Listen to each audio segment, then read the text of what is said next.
Pinaunahan ni House Speaker Ferdinand Martin Romualdez ang turnover ng maunlad kan dating Sapang Paitan solar powered pump, isa sa 20 solar power irrigation project na turnover sa mga magsasaka sa loob lamang ng isang araw. Ang solar powered pump sa barangay Kandating, Arayat, Pampanga ay may kakayahang magpatubig sa 15 hektaryang sakahan na dating umaasa lamang sa tubig ulan ng makikinabang ay mga miyembro ng maunlad kan dating Sapang Paitan Irrigators Association. Kasama ni Speaker sina Israel Ambassador Ilan Plus, National Irrigators Administration Eduardo Guillen, Arayat Mayor Maria Lourdes Alejandrino at Senior Deputy Speaker Aurelio Don Gonzales. Kasabay ding pinasinayaan ng 7 patubig sa Nueva Ecija, 20 sa Zambales, 1 sa Bulacan at Bataan at 2 sa Tarlac.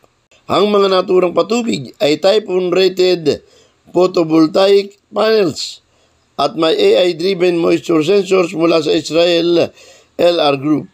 Ayon kay Romualdez, ang proyekto ay nakakawin sa direktiba ni President Ferdinand Marcos Jr. na makalikha ng solar irrigation para sa 180 hektaryang sakahan sa buong bansa na naglalayong mapataas ang rice production ng 1.2 million metric tons kada taon. Nagpapasalamat tayo sa ating mahal na Presidente, President Ferdinand R. Marcos Jr. Ito po yung vision niya. Itong priority kay food security, ay national security, kay itong libreng patubig bilang solar irrigation ay malaking bagay dito sa pagpatuloy ng enhancement ng food security program ng ating bansa. Tiniyak din ng lider ng Kamara ang patuloy na suporta at pagpopondo sa naturang programa. Felix Tambongco, The Observer News.